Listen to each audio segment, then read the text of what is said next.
This is problem 136 from your trig packet. They ask you to use an identity to evaluate the expression.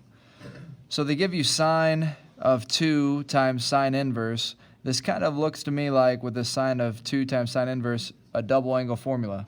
But in order to get there, we're going to have to do something with sine inverse. So the first thing I'll do is I'll write this as, really, sine inverse. Anytime you use sine inverse, you're finding an angle. So when that says sine inverse of a side length, it's basically saying what angle would sine be if its side length were negative root 3 over 2. So we'll kind of write that up here. This is theta equals sine inverse of root 3 over 2. Negative root 3 over 2. Well, if I took and I looked at the unit circle and I said, when does sine equal negative root 3 over 2? Well, sine equals negative root 3 over 2 at 300 degrees. And it also equals negative root 3 over 2 at 240 degrees. So sine inverse is only, its domain only occurs in quadrants 1 and 4. So the domain for sine inverse only occurs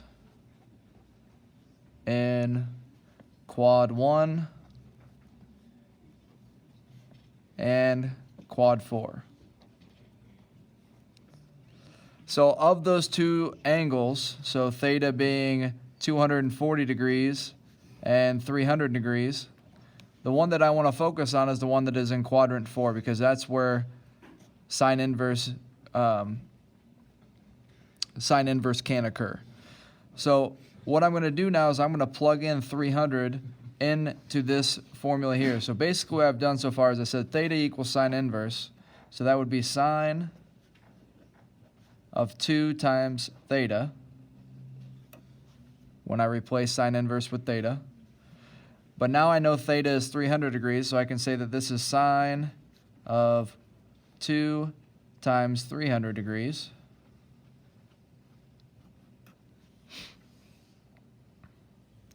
Which now I can use a double angle formula here. This is sine to 300 degrees, so this is really going to be 2 sine 300 cosine 300 if we use the double angle formula. And we get 2 times sine 300, so sine 300 is going to be negative root 3 over 2, and cosine 300 is going to be 1/2, because cosine's positive in quadrants 1 and 4. I multiply those out. This is really 2 over 1, so I get negative 2 root 3 over 4. If I do 1 times 2 times 2 on the bottom. And when I reduce that, I get negative root 3 over 2. So when I evaluate this expression, so sine of 2 sine inverse negative root 3 over 2, when you evaluate that, that equals negative root 3 over 2.